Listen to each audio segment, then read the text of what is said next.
온 세계가 코로나로 인해서 여러 가지 어려운 그런 환경, 특별히 함께 모이기가 힘들고 또 초기에 우리가 예배로 참 모이는 것조차도 많이 힘들었던 그런 어려움을 겪었습니다만은 그 가운데서도 우리가 하나님께로 더 가까이 나아가자, 하나님께로 더 가까이 나아갑시다.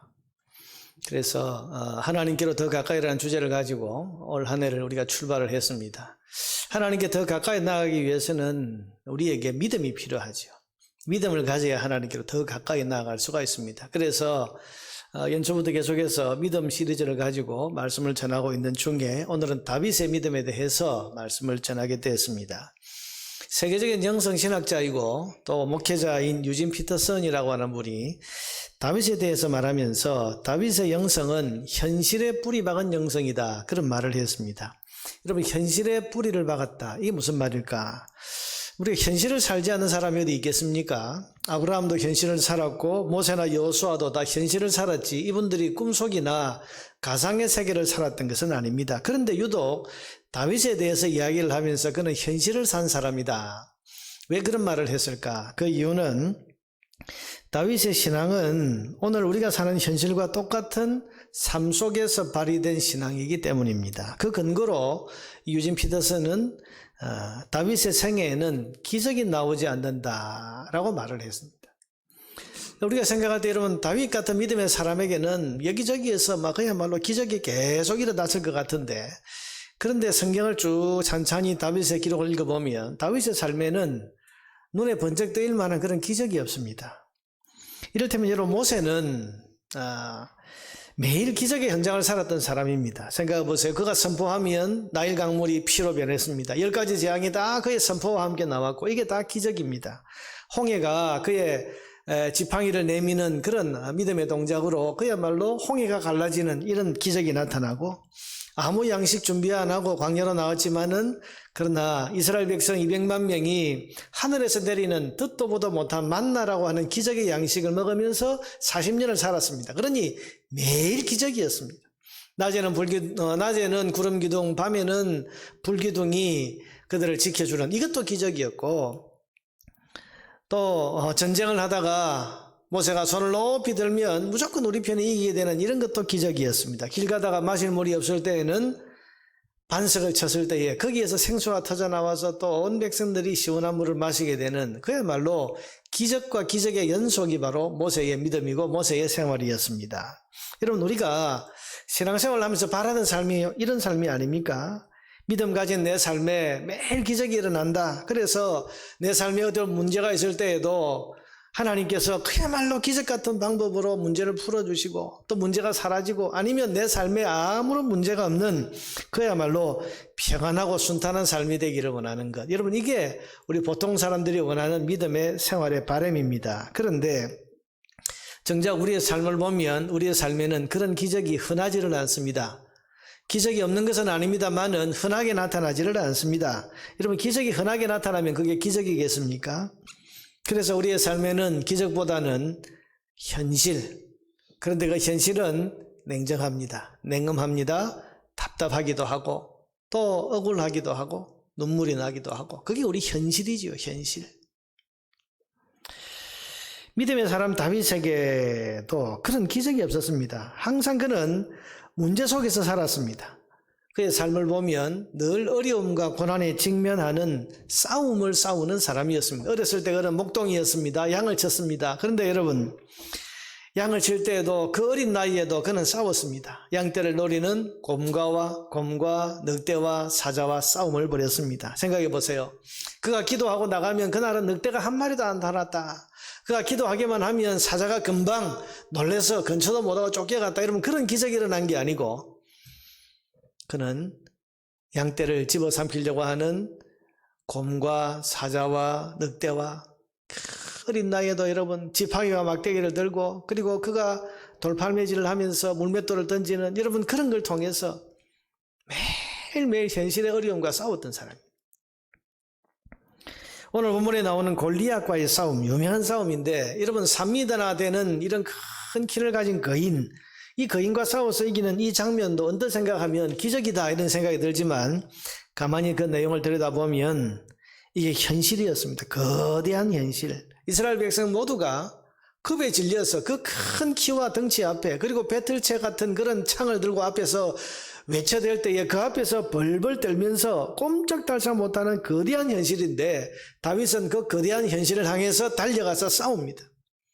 보세요. 다윗이 가만히 있는데도 골리앗이 저절로 죽어버린 것도 아니고, 천둥번개가 쳐서 골리앗이 벼락을 맞아서 그냥 그 자리에서 죽어버려서 승리하게 된 것도 아니고, 3m나 되는 그 큰 거인, 손에 든 창자루가 이런 배틀채 같은 그런 큰 거인, 그 앞에 지금 다윗은 자기의 무기, 양을 칠 때에 싸웠던 그 물맷돌, 여러분 이것 들고, 자기의 무기를 들고 그 현실을 향해서 믿음으로 달려가서 싸운 결과가 오늘 이 승리로 나타난 겁니다.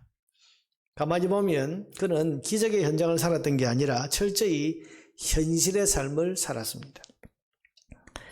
사울 왕에게 쫓겨가서는 그가 광야로 숨어들었고 바위굴 틈, 여러분 거기에 숨어들어가 살았던 사람입니다. 심할 때에는 적군이었던 그 블레셋 나라로 망명을 가서 거기서 또 목숨 부지하려고 바보짓을 하고 미치광이 행세를 하고 그러면서 겨우겨우 목숨 부지했지만 기적은 그에게 일어나지 않았습니다. 그는 그에게 닥친 모든 시련과 고난의 시간을 오롯이 믿음으로 견뎌야 됐고, 믿음으로 버텨야 됐고, 믿음으로 살아내야 했습니다. 여러분, 그는 믿음을 가지고 살았지만은 평탄하지도 않았고 아무 문제가 없는 편안한 삶이란 없었고, 여러분 기적 한 방으로 모든 문제가 일시에 해결되는, 여러분 생각해 보세요. 사울에게 얼마나 그가 괴로움을 당했습니까? 사울이 그를 죽이려고 군대를 동원하고 그래서 그가 그 힘든 광야의 피난 생활을 했는데, 여러분 기적이 일어나서 그냥 사울이 한 방에 그냥 막 죽어버렸으면 모든 고난은 끝인데 그러지 않았습니다. 고난을 당할 만큼 당하고 아픔을 겪을 만큼 겪고, 그는 항상 고난 속에서 문제와 맞닥뜨려야 했고, 오늘 우리와 별반 다를 바 없는 문제와 어려움 속에서도 기적은 일어나지 않는 그런 현실의 삶을 살아야 했습니다. 사랑하는 여러분, 이 가운데 기적을 바라시는 분들이 있습니까? 물론 여러분 우리가 하나님의 특별한 기적을 바라보고 기도해야 됩니다. 그러나 기적은 흔한 것이 아니죠. 우리는 매일 현실을 살아나가야 되는 사람들. 이 현실을 어떻게 살아갈 것인가? 믿음으로 살아야 됩니다.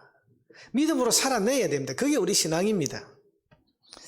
근데 다윗은 그런 현실을 그렇게 믿음으로 살아낸 사람이고, 마침내는 하나님의 마음에 맞는 사람이라고 하는 칭찬을 받은 사람입니다. 사도행전 13장 22절을 보니까 하나님께서 다윗을 왕으로 세우시고 증언하여 이르시되 내가 이새의 아들 다윗을 만나니 내 마음에 맞는 사람이라. 내 뜻을 다 이 사람이 이룰 것이다. 내 마음에 쏙 드는 사람입니다. 이런 최고의 칭찬 아닙니까? 하나님이 기뻐하시고 하나님이 너무너무 마음에 쏙 들어 하시는 사람, 그가 다윗이었습니다. 어떻게 그는 기적이 없는 현실의 삶을 살아가면서도 하나님 마음에 합한 사람으로 살아갈 수 있었을까? 그를 그렇게 만든 믿음은 도대체 어떤 믿음일까? 오늘 그 다윗의 믿음에 대해서 함께 생각해 보려고 그럽니다. 첫째로, 그는 기적이 없는 현실의 삶을 살면서 하나님의 주권을 믿는 믿음을 가지고 살았습니다. 여러분, 현실 속에서 그 가진 믿음은 하나님이 다 가지고 계신다. 주권을, 권세를, 모든 일의 열쇠를 하나님이 가지고 계신다라고 하는 하나님 주권에 대한 믿음을 가지고 그는 살았습니다. 오늘 보면 47절을 한번 보세요. 그는 그렇게 고백합니다. 골리앗에게 달려가면서 여호와의 구원하심이 칼과 창에 있지 아니함을 이 무리에게 알게 하리라. 여러분, 지금 전쟁은 칼과 창으로 하는 것으로 알고 벌벌 떨고 있는 것이 이스라엘 무리들이고, 이 전쟁의 승리가 칼과 창에 있는 것인 줄 알고 블레셋 군대는 지금 기고만장하고 있는데, 그들 앞에서 칼과 창에 전쟁의 승패가 달려 있는 것이 아니고 여호와의 구원하심이 칼과 창에 있지 아니하다. 그러면서 전쟁은 여호와께 속한 것인즉 그가 너희를 우리 손에 넘기시리라. 전쟁은 여호와께 속했다. 무슨 말입니까? 이 전쟁에 이기고 지는 것이 하나님의 손에 있다. 하나님이 주권을 가지고 계신다. 이게 다윗의 믿음입니다. 여러분, 다윗이 지금 3m나 되는 거대한 골리앗에게로 달려갈 수 있었던 믿음이 바로 이 믿음입니다. 여호와의 구원하심이 칼과 창에 있지 아니하다. 전쟁은 여호와께 속한 것이다. 주권이 여호와 하나님께 있다는 말입니다. 전쟁은 칼과 창을 얼마나 많이 동원하느냐. 여러분, 이게 세상 사람들의 생각입니다. 칼과 창을 얼마나 전투적으로 전략적으로 잘 사용하느냐. 이게 여러분 전쟁의 승패를 가늠한다고 생각을 하는 것이 세상의 시각입니다. 그러나 다윗은 전쟁은 여호와께 속한 것이다. 주권은 하나님의 손에 있다. 여러분, 우리가 마음대로 되지 않고 고난과 수고와 아픔이 있는 현실을 살아가면서 반드시 기억해야 되고 붙들어야 될 믿음은 주권이 하나님의 손에 있다고 하는 이 믿음인 것입니다. 다윗은 지금 자신이 있습니다. 아니, 확신이 있습니다. 왜냐하면 지금 전쟁의 주권이 하나님께 있는데 지금 골리앗은 여호와의 이름을 모욕하기 위해서 지금 싸움에 나온 사람이고 자기는 여호와의 이름을 드러내고 빛내기 위해서 나온 사람이니까 싸우면 누가 이기겠냐? 하나님이 누구 편을 들어주시겠냐? 전쟁의 주권이 하나님의 손에 있는데 누구를 위해서 어떻게 싸우는데 하나님이 손을 들어주시겠냐? 거기에 대한 자신이 있는 거예요. 여러분 45절을 보세요. 다윗이 블레셋 사람에게 이르되 너는 칼과 창과 단창으로 내게 나아오거니와 나는 만군의 여호와의 이름 곧 네가 모욕하는 이스라엘 군대의 하나님의 이름으로 네게 나아가노라. 너는 여러분 이 블레셋의 이 군대와 골리앗은 이 전쟁에서 이스라엘을 확 이제 짓밟아서 이 이스라엘에게 이겨서 봐라 여호와 신 그 아무것도 아니다. 여호와 하나님의 이름을 모욕하기 위한 전쟁으로 지금 나온 사람. 그런데 다윗은 그 모욕받는 여호와의 이름이 크고 영화롭다는 것을 증명하기 위해서 나오는 사람. 너는 칼과 단창으로 나오지만 나는 네가 모욕하는 만군의 여호와의 이름으로 내가 나아간다. 이 싸움이 누구를 위한 싸움이냐? 나는 하나님의 영광을 위해서 나가고 너는 하나님의 이름을 모욕하기 위해서 나온 싸움이니까 전쟁의 주권을 가지고 계신 하나님께서 누구 손을 들어주시겠냐? 그러니 나는 3m나 더 되는 너의 그 키, 너의 그 건장한 팔, 건장한 그 몸 하나도 두렵지 않다는 것입니다. 이 믿음으로 그는 그 거대한 현실을 향해서 두려움 없이 달려갈 수 있었습니다. 사랑하는 여러분, 다윗은 평생을 이 믿음을 가지고 살았습니다. 주권이 하나님의 손에 있다. 역대상 29장 12절에 보면 그가 고백한 고백이 나옵니다. 같이 한번 읽어보겠습니다. 부와 귀가 주께로 말미암고 또 주는 만물의 주제가 되사 손에 권세와 능력이 있사오니 모든 사람을 크게 하심과 강하게 하심이 주의 손에 있나이다. 아멘. 부와 귀가 주께로 말미암고, 여러분 부자가 되기 위해서 나는 하나님께 등을 지고 나는 세상을 향해서 나아가겠다 이게 아니고, 부와 귀가 귀하게 되는 것이 내가 하나님께 등을 돌리고 세상에 가서 손 벌리고 세상에 가서 아부하는 것이 그게 부와 귀를 얻는 것이다. 그게 아니고 부와 귀가 주께로 말미암고 하나님의 손에 있다.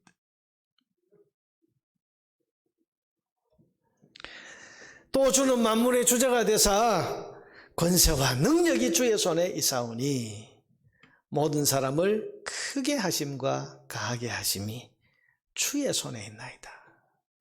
주의 손. 여러분 다윗이 이 믿음이 있는 거죠. 골리앗이 아무리 거대한 힘을 가지고 눈앞에 떡 버티고 서 있는 그런 현실이라고 해도 그 현실이 두려웠지 않은 거예요. 왜?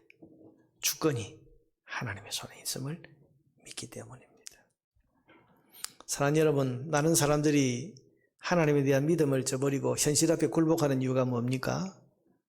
주권이 하나님의 손에 있다는 것을 믿는 믿음이 부실하기 때문입니다.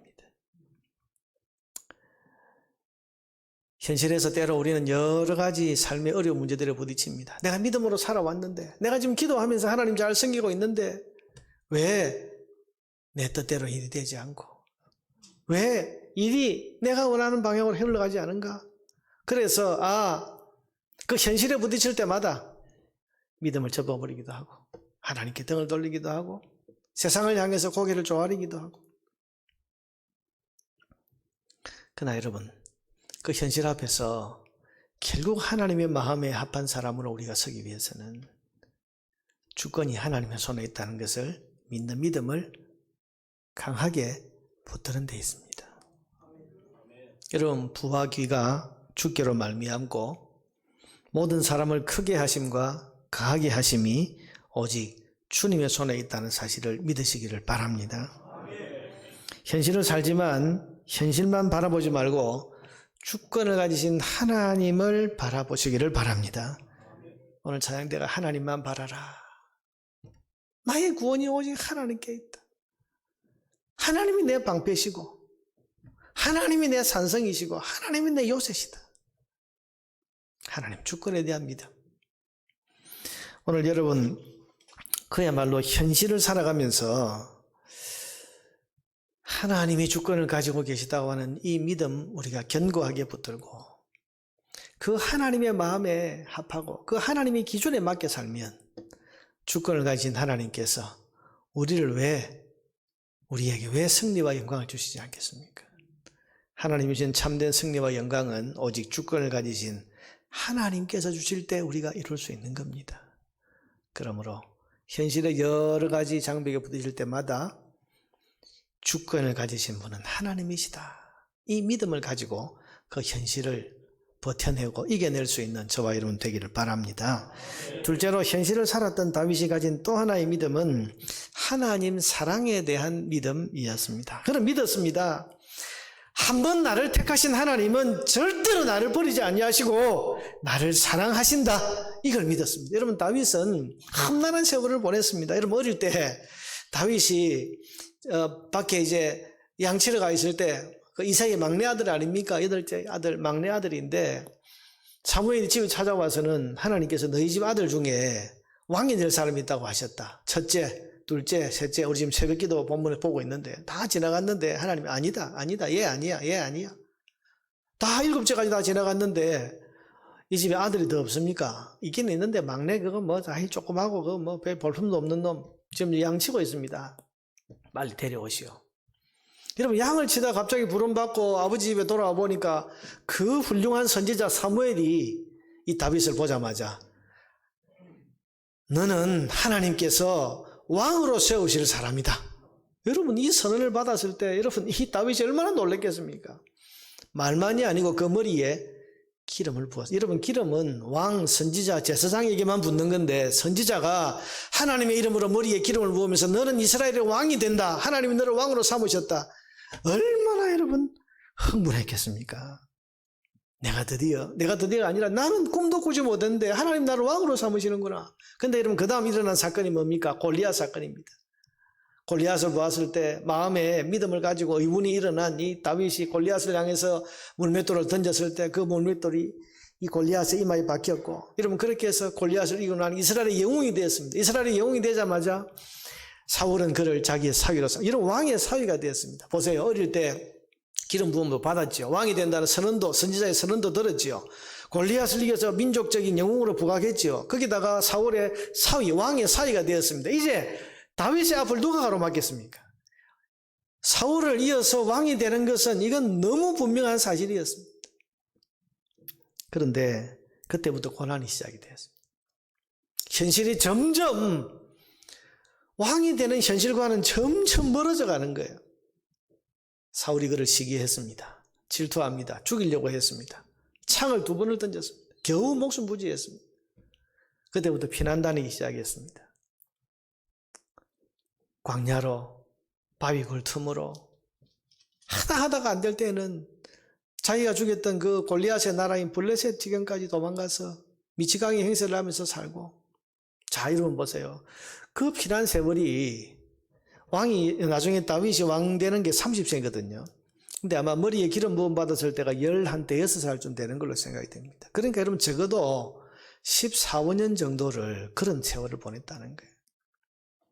여러분 그 고난의 세월 동안 하나님께서 주셨던 그 말씀과 지금 오늘 내 살아가는 삶의 현실이 너무너무 차이가 나잖아요. 왕이 된다 그랬는데 머리에 기름까지 부었는데 현실은 쫓겨다니고 죽을 고비 넘기고 이방 나라까지 가서 몸을 겨우 부지하면서 목숨 부지하면서 겨우 살아가고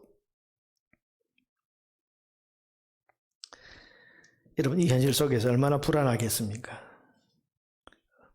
얼마나 낙심할 수 있었겠습니까? 그런데 성경을 읽어보면 이런 현실을 다윗은 하나님 사랑에 대한 믿음으로 버팁니다. 유명한 시편 23편 4절 말씀을 한번 보세요. 내가 사망의 음침한 골짜기로 다닐지라도, 내가 이 사망의 음침한 골짜기로 다닐지라도 해를 두려워하지 않을 것은 주께서 여기서도 나와 함께 하심이라. 무슨 말입니까? 하나님 날 버리신 게 아니다. 나를 선택하신 하나님이 나를 버리셨을 리가 없다. 하나님 날 사랑하시니까. 여러분, 이 믿음 가지고 이 험난한 세월을 버텨나가는 겁니다. 우리는 살다가 때로 일이 내 뜻대로 안 되거나 혹은 또 내가 믿은 대로 지금 삶이 흘러가지 않으면 하나님이 안 계시다, 여러분 감히 그런 말을 하는 사람까지는 없지만, 아니 그런 사람이 있을 수도 있죠. 그러나 하나님께서 나를 사랑하시나, 하나님이 나 같은 것은 그야말로 먼지처럼 그렇게 하찮게 여기시는 게 아닌가. 내가 어떻게 되든 말든 하나님이 상관없으신, 하나님 너무 크시고 나는 보잘것없으니까 이렇게 생각하면서 낙심하거나 주저앉아 버리거나 하나님께 등을 돌릴 때가 있습니다. 근데 다윗은 내가 아무리 사망의 음침한 골짜기로 내가 다니고 이렇게 망가지고 이렇게 비참한 신세가 된다고 해도 하나님은 절대로 날 안 버리신다. 이 믿음을 가지고 있는 거죠. 날 사랑하신다. 여러분, 우리가 현실에서 어려움을 겪을 때 하나님이 날 버리지 아니하신다고, 날 한번 선택하신 하나님은 나를 사랑하신다고 하는 이것을 믿음으로 붙드는 사람은 아무리 어려운 현실도 여러분 버텨낼 수 있고 이겨낼 수 있습니다. 시편 139편 8절 9절 10절에 보면 다윗이 이런 노래를 부릅니다. 내가 하늘에 올라갈지라도 하나님 거기 계시고, 서울은 저 지옥 같은 땅속 밑바닥인데 거기에 내 자리를 펼지라도 하나님 거기 계시나이다. 내가 새벽 날개를 치며 바다 끝에 가서 거주할지라도 거기서도 주의 손이 나를 인도하시며 주의 오른손이 나를 붙이리다. 아멘. 하나님 날 버리지 않으신다는 겁니다.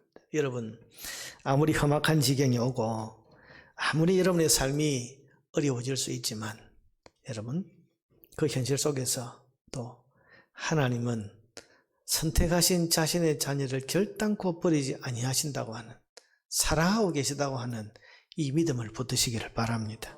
이 믿음이 고난의 현실을 이겨낼 수 있는 겁니다. 또한 하나님 사랑에 대한 다윗의 믿음은 그가 죄를 지었을 때에도 회개할 수 있는 힘이 되었습니다. 여러분, 다윗이 우리가 잘 아는 것처럼 씻을 수 없는 그런 큰 죄가 있었습니다. 바세바라는 여인과 간음을 한 죄입니다. 여러분, 말도 안 되는 죄죠. 자기의 충성스러운 부하, 그 아내인데 그 부하를 죽이고서 취한, 여러분 이건 그야말로 왕으로서 자격이 없는 거예요. 무엇보다도 다윗 스스로가 내가 이런 파렴치한 죄를 지었는데 어떻게 하나님 앞에 고개 들겠냐. 여러분, 그렇게 하나님 앞을 떠나거나 돌아설 만도 합니다. 그런데 다윗은 하나님 앞에 회개합니다. 침상에 요가 다 젖을 정도로 눈물 흘리며 회개를 했다. 여러분, 회개했다는 것은 하나님의 용서하심을 믿었다는 거고, 하나님은 내가 아무리 파렴치한 인간이라도 회개하면 용서해 주신다. 왜? 하나님 날 사랑하시니까. 그 믿음이 있었다는 거고, 하나님의 용서를 믿었다는 것은 하나님의 사랑에 대한 믿음이 흔들리지 않았다는 것입니다. 여러분, 우리가 죄를 짓고도 회개하지 않고 하나님을 떠나버린 이유가 뭡니까? 가룟 유다가 여러분 회개하지 않았습니다. 회개하지 않고 주님을 떠나버렸습니다. 이유가 뭡니까? 하나님의 사랑에 대한 믿음이 부족했기 때문입니다. 나 같은 인간은 용서받을 수 없어. 아무리 하나님이시라도 나같이 이렇게 파렴치하고 나같이 이렇게 못난 인생을 어떻게 용서하시고 다시 받아주시겠냐. 그러니 떠날 수밖에. 여러분, 우리가 때로 시험에 들었습니다 하고 교회를 떠나거나 시험에 들었습니다 하고 신앙의 길에서 벗어나는 사람들은요,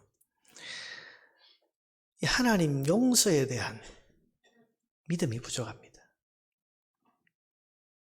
아무리 망가져도 우리 여러분 추악한 죄를 지었다고 해도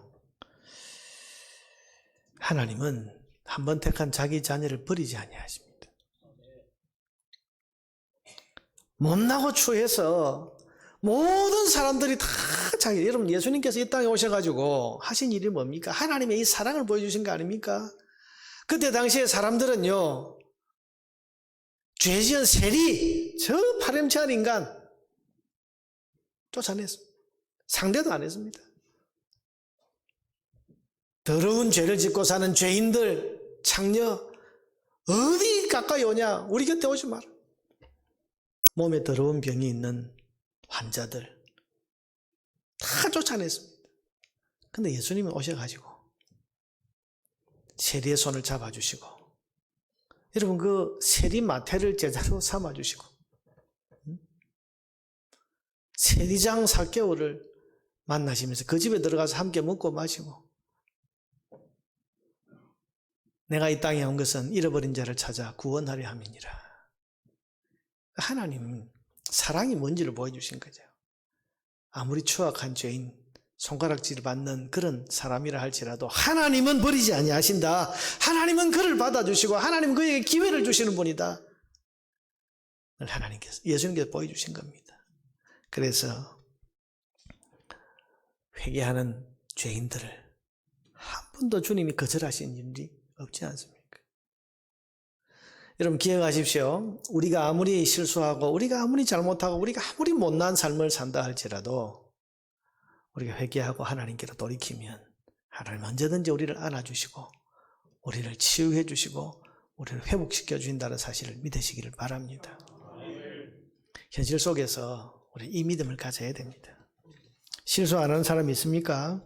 연약하지 않은 사람이 있습니까? 실수할 때마다 혹은 연약해서 죄 지을 때마다 하나님께서 다 버리고 외면하신다고 생각합니까? 아닙니다. 약하고 못난 우리를 사랑하고 감싸 안으시는 분이 우리 하나님이십니다. 우리가 아무리 못나도 우리가 아무리 추악해도 하나님의 말로 닿을 수 없는 사랑은 그 못남과 더러움을 덮고도 남을 만큼 크다는 사실을 믿으시기를 바랍니다. 세 번째로 현실을 산 다윗의 믿음은 하나님의 다스림이 옳고 선하다는 것을 믿는 믿음이었습니다. 하나님의 다스림이 선하다. 하나님이 다스리는 것이 옳다. 그래서 하나님의 다스림에 순종하는 삶을 살았습니다. 여러분 다윗의 믿음을 시험한 사건이 있죠. 바로 자기를 죽이려고 괴로움의 원인이 되었던 사울 왕이 자기가 숨어있는 바위굴에 혼자서 비무장으로 찾아 들어온 그런 일이 있었습니다. 왕이니까 아무 데서나 볼일을 볼 수는 없고 아무도 없는 바위굴이라고 생각해서 비무장에 혼자서 들어왔는데 하필 거기가 다윗과 부하들이 숨어있는 바위굴이었습니다. 여러분 거기서 칼을 한번 휘둘러서 목을 찔러버리면 그야말로 다윗의 모든 고난이 그 험난한 삶이 다 끝이 납니다. 뿐만 아니라 왕을 죽이고 난 뒤에 이미 기름 부음도 받았겠다. 이스라엘의 그 인기와 영웅이 되는 그런 영웅으로서의 어떤 대접도 받았겠다. 여러분 사울의 뒤를 이어서 왕이 되어서 부귀영화를 누리는 것은 이건 어쩌면 너무너무 쉬운 일입니다. 그런데 다윗은 그를 죽이지 않고 살려서 보냅니다. 세상적으로 볼 때는 참 어리석게 보였습니다. 그러다가 그 다음번에 또 한 번 기회가 옵니다. 사울 일행이 너무너무 깊이 잠들었어요. 다윗과 그 부하들이 칼을 들고 갔는데도 아무도 안 깨어나는 거예요. 나중에 보면 그 하나님께서 이 다윗을 테스트하신 건데요. 깊이 잠들게 했는데 아무도 깨지를 않는 거예요. 그러니까 여러분 아비새라고 하는 그 장군이 이렇게 말합니다. 사무엘상 26장 8절에 보니까 아비새가 다윗에게 이르되 하나님이 오늘 당신의 원수를 당신 손에 하나님이 주신 기회입니다. 누가 봐도 이건 절호의 찬스. 당신의 모든 고난과 억울함을 끝낼 수 있는 그런 하나님이 주신 찬스입니다. 그러므로 청하오니 내가 창을 그를 찔러서 단번에 꽂게 하소서. 내가 그를 두 번 찌를 게 없으리. 당신 손에 피 안 묻혀도 됩니다. 당신은 하나님 앞에 의로움을 지키세요. 내가 죽여버리겠습니다. 얼마나 여러분 달콤한 유혹입니까? 다윗이 아비새에게 이르되 죽이지 말라. 누구든지 손을 들어 여호와의 기름 부음 받은 자를 치면 죄가 없겠느냐 하고 다윗이 또 이르되 여호와께서 살아계심을 두고 맹세하노니 여호와께서 그를 치시리니 혹은 죽을 날이 이르거나 또는 전장에 나가서 망하리라. 하나님의 다스림을 나는 믿는다. 나는 하나님의 다스림을 못 믿고 내가 하나님의 말씀을 어기고 칼을 들어서 저 사울을 죽이는 그런 죄를 범하지 않고 하나님의 다스림을 믿고 기다리겠다는 겁니다. 하나님께서 다스리시니 사울이 죄가 있으면 그를 하나님이 치시지 않겠냐. 그래서 죽을 날이 이르러서 죽거나 전쟁에 나가서 죽도록 하나님이 안 하시겠냐. 내가 손을 들어 여호와의 기름 부음 받은 자를 치는 것을 여호와께서 금하시나니 너는 그의 머리 곁에 있는 창과 물병만 가지고 가자 하고 다윗이 사울의 머리 곁에서 창과 물병을 가지고 떠나가되 아무도 보거나 눈치채지 못하고 깨어있는 사람도 없었으니 이는 여호와께서 그들을 깊이 잠들게 하셨으므로 그들이 다 잠들어 있었기 때문이었다. 이게 하나님의 테스트잖아요. 테스트. 다윗이 하나님의 다스림을 정말 믿고 있는지, 하나님이 다스리시는데 왜 내가 이렇게 험난한 삶을 살아야 됩니까?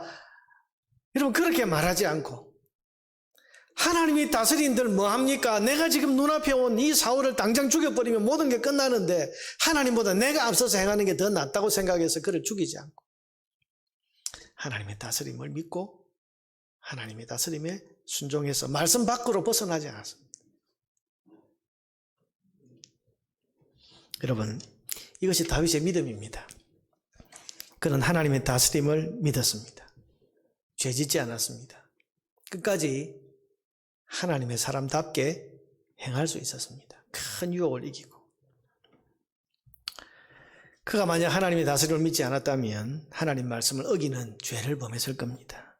그러나 그는 자기 생각보다 하나님의 다스림을 믿고 신뢰했습니다. 그래서 이 시험을 잘 통과할 수 있었던 것입니다. 사랑하는 여러분, 우리가 현실 세계를 살면서 믿음으로 하나님 마음에 맞는 삶을 살아가야 됩니다. 그러기 위해서 우리는 하나님의 다스림을 믿어야 됩니다.